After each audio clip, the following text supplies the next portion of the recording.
everyone. Welcome to our 11th episode of EnergyBin Insights, the webinar series that explores solutions for PV repair, resale, and recycling. My name is Melissa Schmid, and I am the Marketing Communications Manager here at EnergyBin. We are an online business community for solar professionals who are committed to accelerating a robust and sustainable secondary market. And our members collaborate via trade, networking, and educational opportunities like this webinar. These webinars are made possible by collaboration with industry professionals like yourselves. Join our EnergyBin community to help support these efforts to buy and sell new and used solar equipment on our safe trading platform and to network with your industry peers. Also, you can subscribe to our YouTube channel in order to get the recording for this webinar, which will be posted later on today, as well as previous episodes of our EnergyBin Insights webinars. So, getting into our topic today, it's all about end-of-life planning resources for solar panels. Our guest speaker, Janette Freeman, the Director of Business Development at FabTech Solar Solutions, will discuss options for what to do with used or damaged solar panels. Before we start, feel free to pose questions as we go, and thanks to those of you who have submitted questions in advance. We will have time to address some of these questions at the end of our interview with Janette. However, I would highly encourage you to jot down her contact information here so you can reach out to her one-on-one for more information. Also, the newly published End-of-Life Solar Planning Resources ebook is available at the link provided in the chat box. We'll also include that in a follow-up email to all of you as well. Welcome, Janette. Thank you for being here today. Hello, Melissa. Great to be here with you and everyone. Great. Yes, I'm so glad to have you on. I want you to start out by giving us an overview of FabTech Enterprises and specifically talk to what attracted the company to diversify into the solar industry. Awesome. Thank you, Melissa. Well, FabTech's been around about 25 years, actually, and they started in the refurbishing of electronics. And Bob Lawrence, who is our founder and owner, has an engineering background. And several years ago, he ran across solar panels that needed to be refurbished. And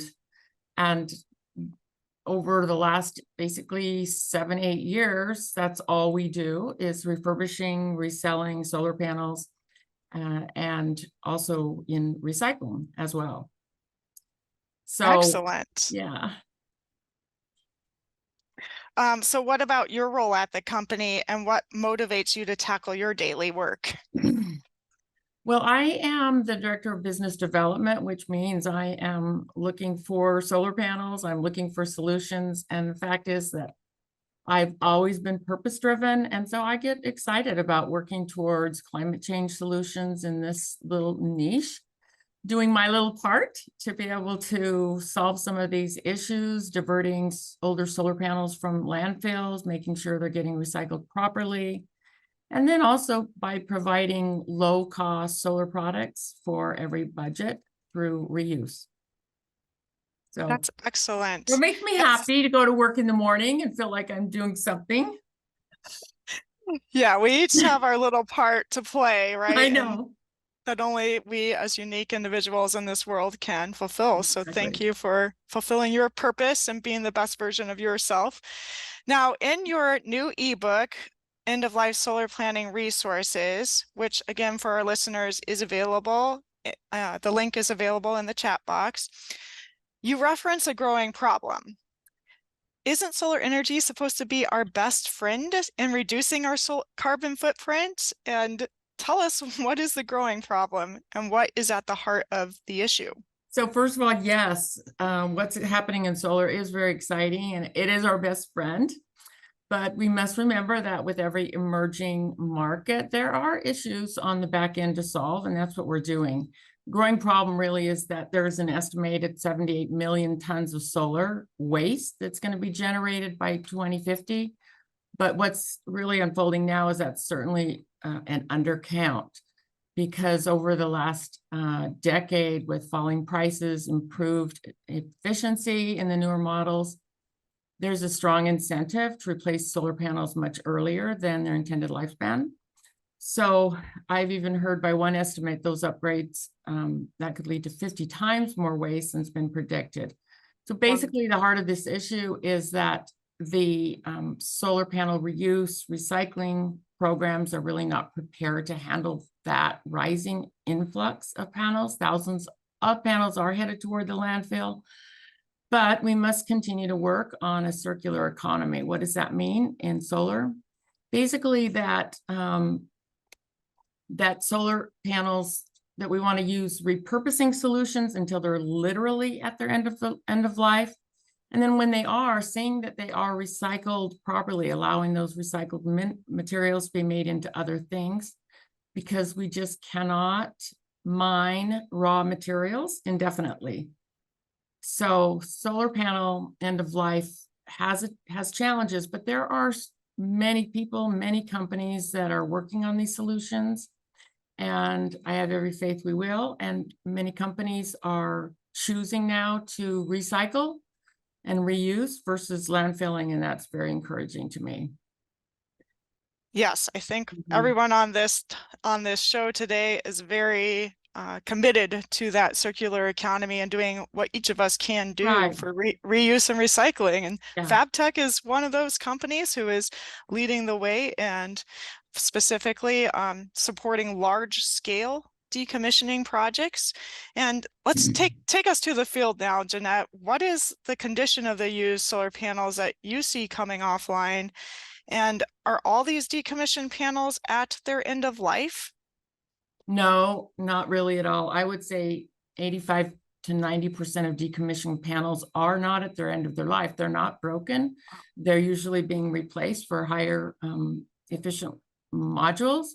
But the real question is whether or not they have resale value, and if they have enough resale value in order to be moved into the secondary market.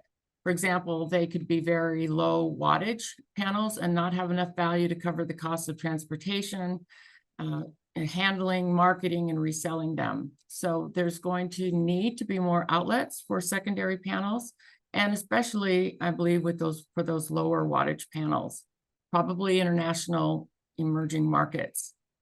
But owners should hope to even be able to, if they don't have a lot of value, to donate them. They may not be worth much, but if they can find off-takers for those panels, that will really help to save their recycling costs. Oh, good point. And so now you just mentioned donating as a possible option. What are all of our options to divert solar panels from landfills, which is our bigger picture and what we all want to strive towards? I mean, basically, we're looking at those the options of the two basic options of reuse or recycling. Donation, of course, is a reuse option, and reuse should always be the first priority. If they can be used by someone else, they'll probably have another 10, 15 years left in them. And then recycling. Great. Now let's talk a little bit about reuse and the resale market. I know many EnergyBin members are reputable secondary use dealers today, or are considering expanding into this role in the future, as FabTech did 5 or 6 years ago. And I'm wondering if you would be so willing to generously share 3 lessons you've learned about the resale market with your industry peers here today. Sure. Well, our business model is unique in that we sell direct to the consumer. And the buyers of these panels are usually do-it-yourself customers, small installers, customers that are putting them on their RVs, their farms, their pumps, and things like that, on-grid and off-grid. So in order to continue to build a direct to the consumer market, our challenges, which have also included a lot of lessons, is really finding that avenue to create excellent personal customer service. We found that that's extremely important to be able to build our brand, providing technical assistance, because a lot of these people are doing it themselves and they're learning as they go, providing all accessories and everything that they need for a full system installation, providing kits, making it as easy as possible for them. So the biggest challenges and lessons we have in this creating this market is really the overall labor of sorting and cleaning and repairing and testing these panels that come in, and preparing them for sale, managing a large varying inventory, and then shipping thousands of orders in small lots. In addition, there's the constant need for marketing and of finding new customers, because they're typically not repeat buyers. So that's been an ongoing learning, especially from the market that has increased quite a bit and consistently. So that's good. Another issue has been finding reputable dealers that export to emerging international markets for lower wattage panels. And that's a piece that EnergyBin can really help too, in connecting us and connecting dealers and buyers for this market. Thank you very much. Yes, well, that's why we exist, is to Yeah. connect buyers and sellers at the wholesale level. And I would add, just for some market insight in terms of used solar panels, that on the EnergyBin exchange, we're seeing about only 9% used modules versus 91% new modules listed for resale. And the used modules for resale by EnergyBin members tend to come with a limited warranty of some sort and have been tested under general safety parameters. Maybe they've even been refurbished. Like I know FabTech will replace like junction boxes from time to time or whatnot. So that could come with a limited service warranty or something. But it appears that resellers are keen to offer a diversified portfolio of products, as is they're selling both new and used, and not just putting all their eggs in the used market in order to realize an overall profit margin. And I think it's either that or doing what FabTech is doing, which is value-added services and their resale market. So again, the decommissioning of large-scale projects is one way that you're diversifying your revenue portfolio and not just reselling used panels. So that's something for our listeners to think about as we go through talking about the market in that way. But let's switch to buyers now, Janette, and talk to us about what the advantage for buyers are who shop the resale market, and what tips do you have for them? Well, the obvious one is price. That's what attracts them to use solar panels. The price might be 25% of new. For many people, solar has been too expensive, and they've been priced out of the advantages of taking advantage of solar. So this is great, because for a fraction of the price, they can participate. They can also buy low volumes, so they don't have to, individuals can't go through a distributor. So this makes available smaller volumes for them. And the biggest tip is really to buy from reputable sources that offers some kind of warranty, customer service, technical help. And that is something that we do as well, is we offer 1-year warranty for the sale of used panels, so that they can at least get them installed, making sure they're working, etc. And then if they That's have really help, good. somebody can help them. Yeah. Yeah, I agree. I mean, if you just back up and think about any secondary market in the world, I like to refer to automobiles, for example. Yeah, I mean, the used car market, we don't even bat an eyelash at, because most of us know, hopefully, to go to like an authorized reseller of a used automobile, or if you're buying from your buddy next door, that you're going to dot your I's and cross your T's and make sure it's a safe vehicle for you to drive. And that would be the same with right. any type of valuable asset purchase, solar panels included. So really doing your homework on your reseller, like, and going with a company that comes with references, has credibility in the industry. And I know Janette is available for all of you who may be looking to purchase use solar panels, and also EnergyBin can help connect you to resellers as well.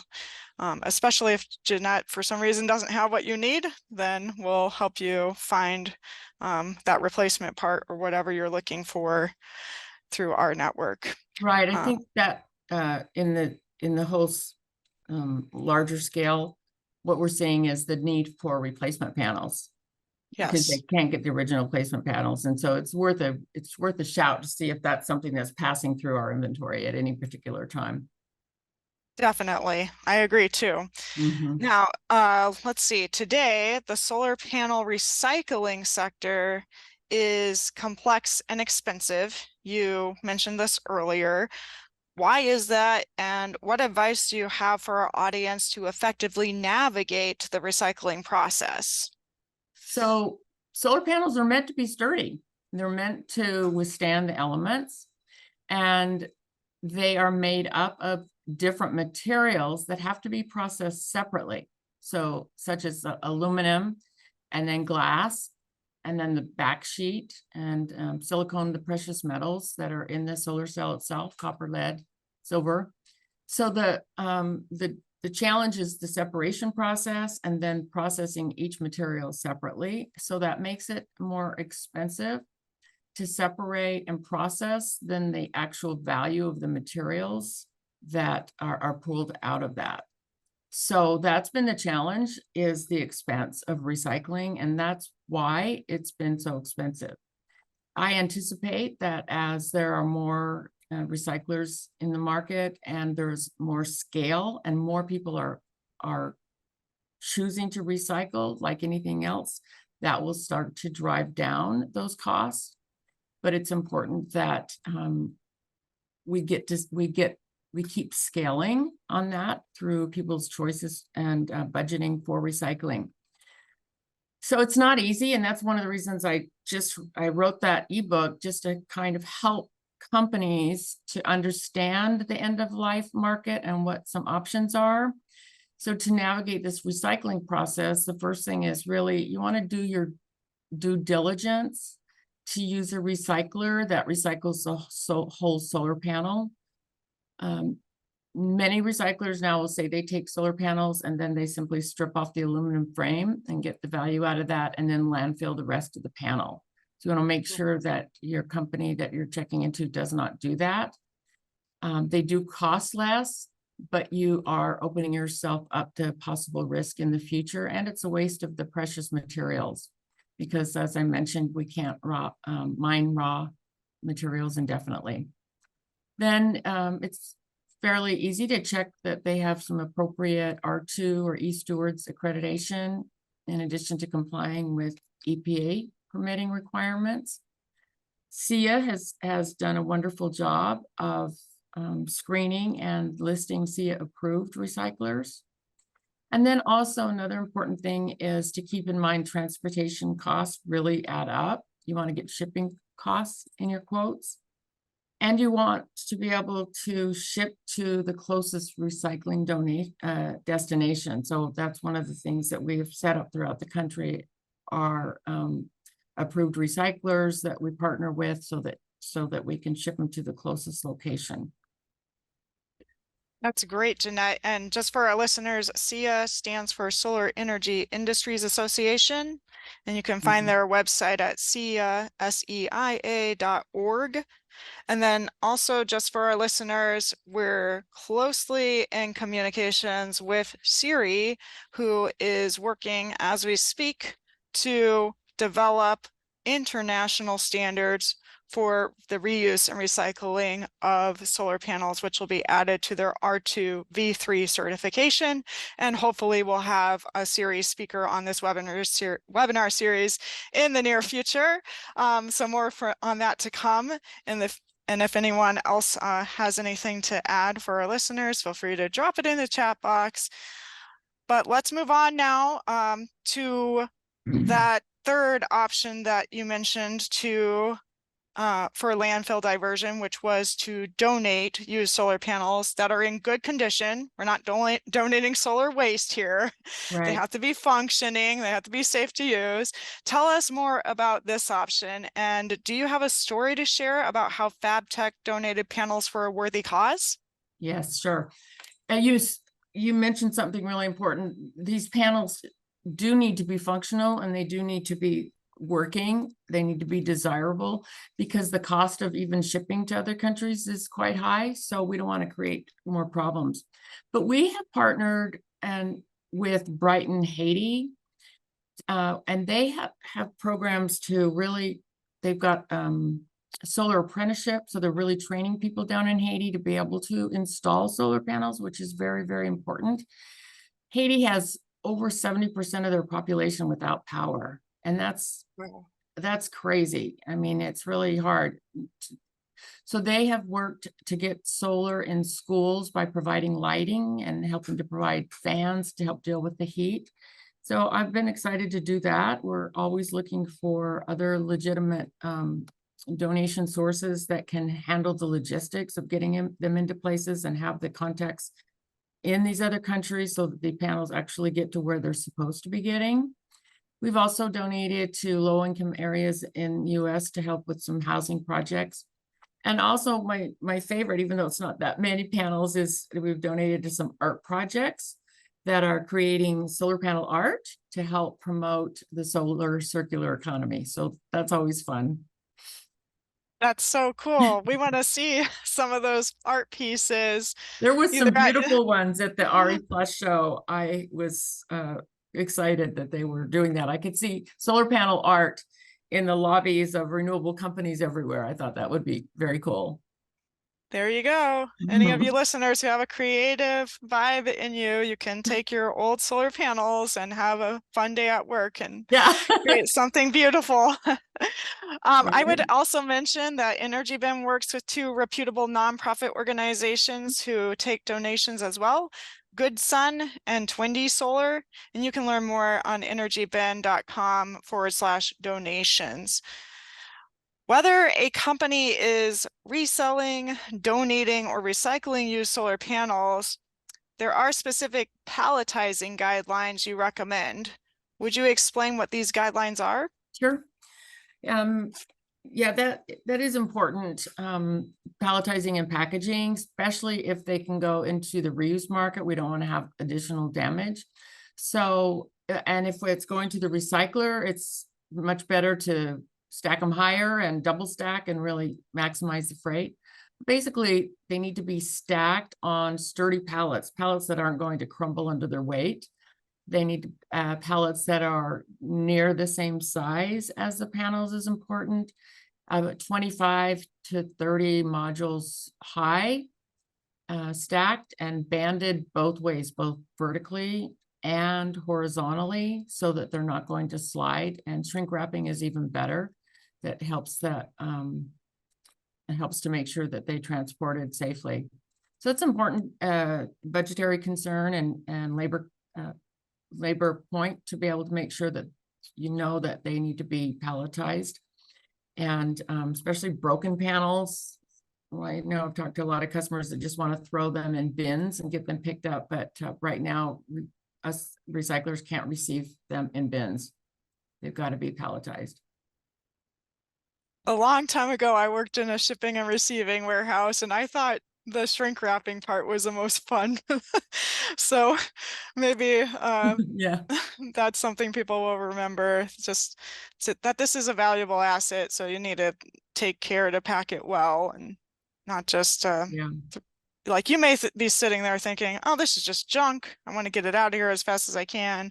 But, maybe in some cases, one person's junk is another person's treasure. So treat it with care.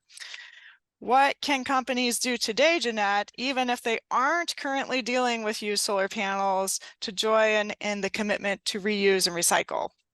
Well, the first step really is thinking about it and planning for it. And I talked to a lot of companies that aren't ready yet, but they are getting a plan in place. And that is important so that you can create a company policy to recycle your end-of-life panels even before you need to, that you can publicize that policy. You can budget for it when you're planning your installations, because there will be damages at the end of those installations, and you want to budget in advance for those costs. And then during maintenance, and research what it would cost, especially if you consider the refurbishing options. The other thing is to really join in the discussions and use your voice to encourage your colleagues to do the same. And there is evidence that the greatest influence are the early adopters, who then set the example and the trend for others to follow. And the fact is that when PV owners know fellow PV owners who recycle, there's a general positive attitude toward recycling, the rate increases. So right now is the time to have a policy and to work with your environmental teams or with the correct teams to research what it would cost and to make the plans for it. Yep, now is the time. Yeah. So what if someone's sitting on the fence regarding secondary solar market solutions? If you had just 30 seconds to convince them about the benefits of reuse and recycling, what would you say? Well, with the future landfill issue being a primary criticism now against the expanding solar production, everyone who benefits from solar in any way owes it to their customers to work with sustainable end-of-life issues, such as recycling or reuse, rather than landfill. So we're supporting communities and providing solar, but we can't turn around then and fill the community landfills with the waste. We can't claim to be a clean energy source if we leave a trail of hazardous waste behind. So the benefits of having a company recycling policy before it's mandated allows you to be a leader and have influence on others. Your marketing and your PR, it can definitely reflect your core values. You'll have less risk from future waste. You'll increase your ESG standing. And the thing is we just can't wait until we're mandated to do the right thing. The recycling policies and legislation isn't going to be really in place in any major way for several years. But right now, we have to start solving this problem now. And I would just encourage people to be on the right side of this so that they can, that their company can be a leader and not be caught with a problem down the road. Amen, sister. I agree. And it's really, we need to talk the talk and walk the walk. So Exactly. share this webinar with your friends out there, listeners, and let's get more people working toward these solutions and let's see the challenge as the opportunity and get going. And thanks to all of you out there who are already taking on your leadership roles and getting going, because you're showing us the way, you're leading the way. So we do have some time, Janette, for some additional questions that audience members submitted in advance. First of all, let's revisit market conditions. Talk about the market temperature for used solar panels, and what are the key challenges and barriers to make reuse viable?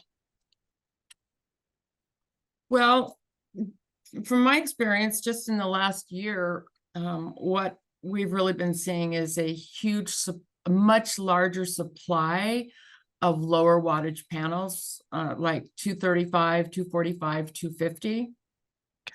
And the demand is going down because the demand is starting to want higher wattage modules. So we see an influx now from a reseller perspective of lower wattage, but not as much of the higher wattage, and a demand for higher wattage. So that's going to always be variable.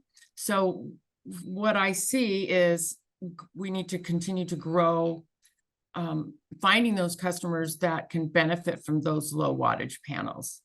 And the thing is there's not that much money in them. So just even to cover the transportation costs and the processing, getting them clean, for example, and getting them ready to go and shipped. So that's going to be an ever-changing issue in looking at that supply and demand, like any business. But yeah, so did I answer that, or is there more to that question? So, and it's also like very market specific, like in some countries like the US that don't have any rules of waiting till a certain maturation date to decommission. We've seen companies or asset owners repower their PV systems in as little as 6 months.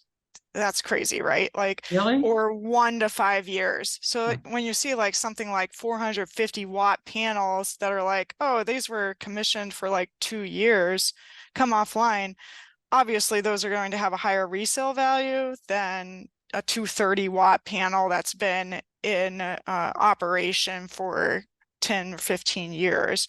So you have to know your products, you have to know your markets, and I think that it's really contingent, the political, economic environment of your market will affect the challenges and barriers of the reuse viability. So you got to do your homework and get a pulse on the market as much as you can. I know, like, I've been trying to publish some market trends reports on EnergyBin through our resources portal. Those are free for anyone. You don't have to be an EnergyBin member. They're based on market activity, or trade activity, I should say, we see through our exchange. And we also try to watch other markets like the European market, for example. I just saw an article about N-type versus P-type modules and how PERC modules are in a surplus right now. These are new PERC modules that haven't even ever been commissioned in a project yet. They're just sitting in warehouses throughout Europe because the price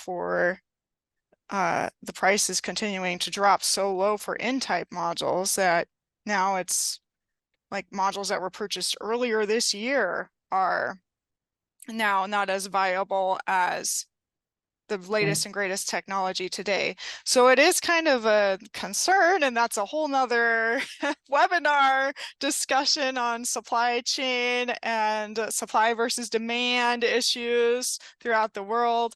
But I think what I wanted to instill on the audience who might be asking, I know we have people logging into this webinar from all over the world. You need to know your local market, and you need to know where the buyers are, and connect with them. And they may not be in your local market. So you may, like FabTech is doing, you may be connecting with buyers internationally and shipping cross-border. Let's move on though, because we could get carried away in that that question. And we neither Janette nor I have all the answers. So we'll give you what we know, and we wish you the best. What is a creative approach to utilize electrically dead solar panels? Well, when I hear that, that makes me think there's junction box issues or wiring issues. And that's something that we replace all day long, replacing junction boxes. So again, they're not worth replacing junction boxes on a 230-watt panel, but on a higher wattage panel that had electrical issues or maybe had lightning damage, and so it blew out strings of panels through the wiring, then those are panels that we can, that have some value to the customer and that we can buy and bring in and then refurb those, fix those new junction boxes, test them, and then send them out to the secondary market. So the repair, I mean, people are always interested in that. Repairing junction boxes is something we do. Repairing backsheet is another interesting dynamic. The question is something worth the labor costs of repairing or material cost of repairing? And most of the time we do slight backsheet repairs, but for deeper vinyl damage, we don't do that. We just recycle those panels. So a little bit of black backsheet, and then many things don't have to be repaired. They're just lower the price basically. And that's snail trails, you know, browning of the cell, bus bar, green bus bars, bent frames, things like that that don't affect the solar panel really. More of aesthetic blemishes. Aesthetic blemishes, yes. Okay. Yeah, The well, what I broken hear, glass, forget it. yeah, broken glass, I've heard that too. It's just too much, and send it to the recycling facility, a certified recycling facility, preferably. One quick question or clarification. It sounds to me like when it comes to repairs or damaged panels, it's really maybe a case-by-case basis. Like you'd want to do some kind of inspection before you said, oh yeah, this can be repaired or not. Is that, do you have field technicians that go out to sites and do hardware audits or anything like that? On large scale projects, we will have somebody go out and inspect them and take a look at the level of damage. And then it's basically, we have to determine what kind of labor is it going to take to get those panels ready to be sold. And then what the market can bear price wise, and if it can be profitable. And many times, especially in very large quantities, to be able to manage, if they have to be touched, cleaned, repaired, then there's a lot of cost involved in that. Mm-hmm. If they're fine out there in the field, they're just basically dirty, that's no big deal. That's understandable, but they still have to be touched. You know, I mean, in our particular market and how we operate is they all have to come in. They all have to be inspected. That means 2 people looking at each solar panel, going through that, and then categorizing what level of repair or just moving them onto the cleaning station and then getting them into the system to be marketed. So there's quite a bit of touching that has to take place with each of those solar panels and labor. So we have to determine if it basically makes sense or not. Well, that's definitely fair. It looks like we're coming up at the end of our time. I want to be respectful of everyone's busy schedules, but I would like to give you one more opportunity, Janette, just to give us any last thoughts or words of wisdom that you have for us.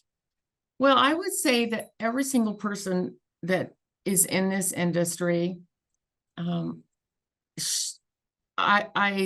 would love it if everyone is involved in the discussion and promotion of end-of-life solutions, that it becomes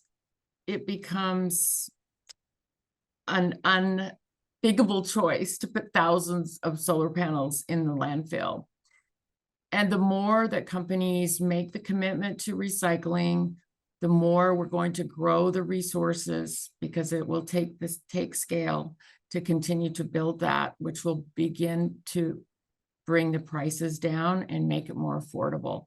So I just encourage everyone to look at all the resources and to continue to be a positive voice in the industry, for end-of-life solutions, and let's all be part of the solution instead of part of the problem.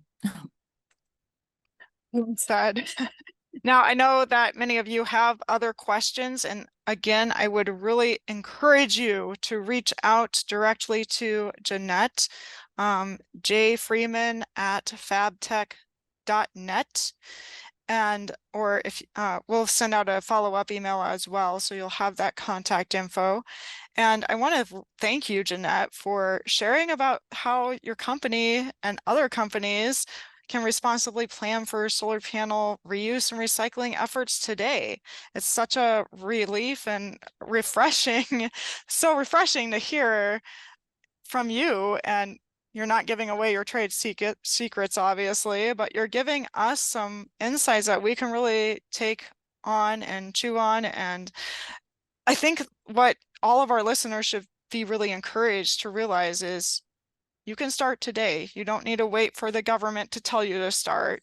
Many of you have already started. Many of you have insights you could be sharing on a future episode of EnergyBin Insights as well. Contact me with a proposal if you'd like to be a guest speaker. But what I think is you're absolutely right. Like, let's all just take up the torch and be the leaders. Janette, thank you so much. Melissa, thank you so much. And thank you for EnergyBin and all that you guys do to be important players in this field. Thank you so much. And thanks for having me. I love to be able to share on these kind of formats. So I appreciate you inviting me. Certainly was our pleasure and delight. Thanks everyone also for joining us, and subscribe to our newsletter to get notifications for upcoming webinars. And we hope to see you next time. Bye.